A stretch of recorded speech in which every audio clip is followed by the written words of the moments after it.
Well, hello everyone. It's certainly been a while, hasn't it? I hope everyone is being safe with all the coronavirus stuff going around. Please stay home, wash your hands. But for now, just to take our minds off of that, let's talk about some One Piece, specifically things going on outside of Wano. And I've just been thinking, for this short break that I've taken, as good as Wano is, I won't say great yet, two of Wano's best chapters have focused on things going on outside of Wano. Of course, the relevance inside of Wano is important as well, but chapter 956 and 957, they weren't so much about what was going on in Wano. Of course, at the end of 957, we went back to Wano and just the importance of Odin and possibly the reason why people are in Wano, but it wasn't really about Wano. And so that made me think, what's currently going on outside of Wano? Now we know 956, a lot of the events happened like a week post Reverie, and some people may not agree with me, but I think not showing what happened at the Reverie was a huge mistake in regards to storytelling and just the hype built up around the Reverie, but I digress. So where are we now? First, a quick refresher as to what happened or the things we know that was going on outside of Wano. One, in 925, Blackbeard told us that Green Bull, Fujitora, Sabo, Lindbergh, Morley, and Karasu took place in a all-out brawl or battle at Marijoa. And a lot of people, myself included, believe this battle led to Fujitora having bandages at the beginning of chapter 957. So from the world government trying to ambush Big News to stopping from producing certain stories, to the rumors about Sabo, to me, the underrated yet surprising reveal of Dragon not being at Marijoa, even though there were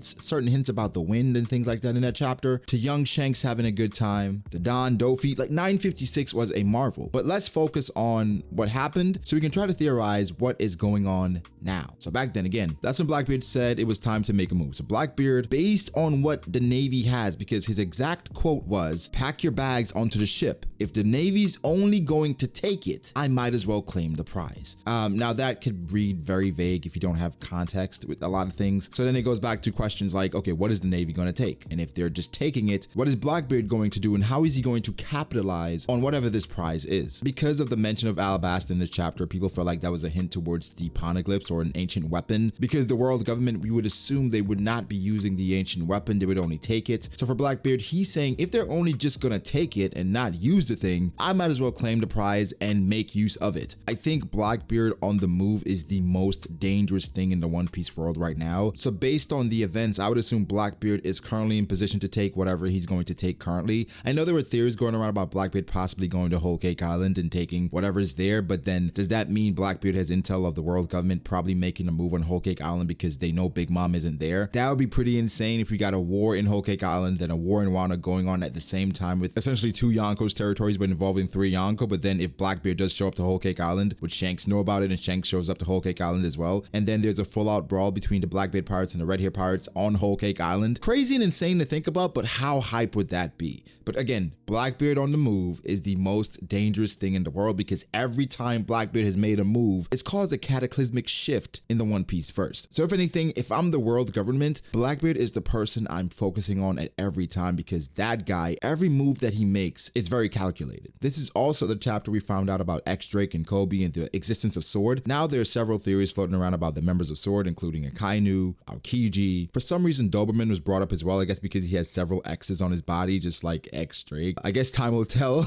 But honestly, I want to focus on what's going on with the warlords and Kobe. Again, people are speculating that Fujitora is going after Hancock with Kobe. I think the most likely scenario is Hancock gets captured. Granted, there are several people who feel like Hancock should not be captured here. Personally, I don't think Hancock can overcome someone like Kobe and Fujitora. And I made a video about it, about like how much it makes sense if Hancock get captured again. And someone being that proud, someone of her previous status, a former queen, a former warlord, or I guess I should say a current queen, a former warlord, getting captured and taken advantage of by the celestial dragons, it would be more incentive for Luffy to go after Marijoa. Is Hancock a character that we should sacrifice just for a goal for Luffy to go to Marijoa? Wouldn't the One Piece provide that based on whatever the One Piece reveal is? A lot of people speculate that it should be something to do with the end game of One Piece, Im-sama, etc. So is Hancock really necessary? The only thing is that Fujitora going to Hancock is not confirmed. Kobe is confirmed. We know he's going after her. Fujitora, his statement was a bit more vague. But can Hancock take out someone, an upstart like Kobe? Kobe and a current admiral like Fujitora? I don't think so. But again, they're going against an army of warriors. It is not sweet at Amazon Lily. These women will fuck you up. I think the scenario that's most likely to happen is for Hancock to be captured, unfortunately. There is a slight chance that Hancock and Kobe, they do join forces and head to Wano, but that's a very slight chance. First off, I don't see the purpose of it with Hancock going to Wano. Kobe as well going to Wano, I don't understand that. I do think Marine presence is needed in Wano. I mean, we already have Sword, but I think more is needed. Maybe they ask for reinforcements because X-Drake at this point, we already know who he is. Based on the events of Wano and how things have played out, once we figure out who somebody is, they make a move before the actual war so that we can understand the side that they're on and have an idea of what they're going to do with Kiyoshiro and Kanjuro and things like that. It makes it for a cleaner war.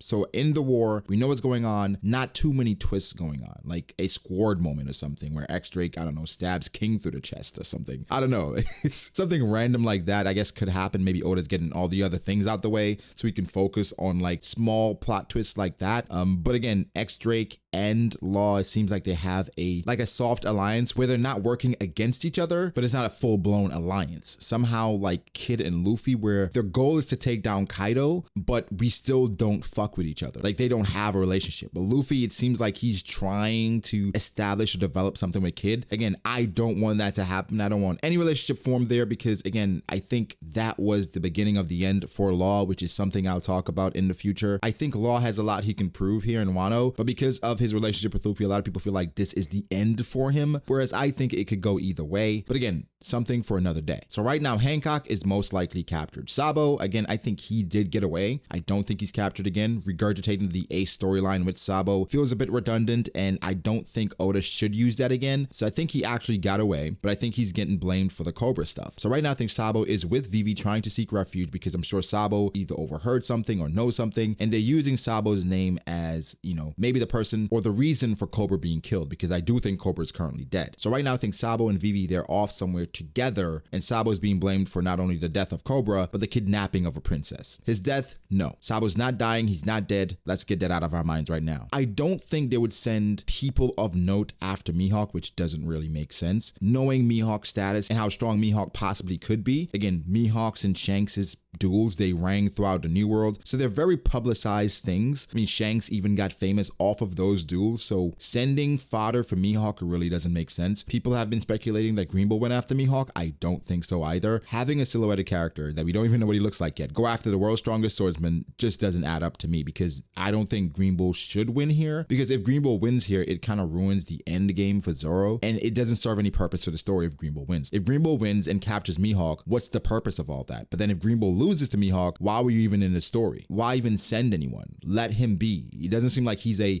high level threat. I mean, I guess if he allies with Shanks or something, but Shanks doesn't want to be the Pirate King. I guess it's assumed he doesn't because you meet with him frequently or you have a communication or relationship with Shanks. So it's a lot going on there, but I don't think Mihawk is getting defeated here. There's absolutely no chance. I think Mihawk is currently on his boat, sailing the seas, free as ever, after dismantling whomever they sent after him, because I don't think it would be the admirals. A cool thing would be if they had sent Momoshiki and Chaton after him, whereas those are people that should be admiral level or close to it because they were candidates for the admiral, recruitment. So that would be a cool showcase of their powers, but ultimately having them lose because, again, Mihawk getting captured does not make sense here. Or even if they don't get defeated, have something happen for Mihawk to get away. Just not a overwhelming defeat on either side. Just a showcase of sorts, which I think at this point, for Mihawk and even for those two admirals or vice admirals, it'll be cool. For a lot of One Piece fans, the story is cool. We're ready for cool stuff to go down. We're ready for cool fights, cool abilities, a lot of the characters that we love to show out, because that's been hinted, again, for so long.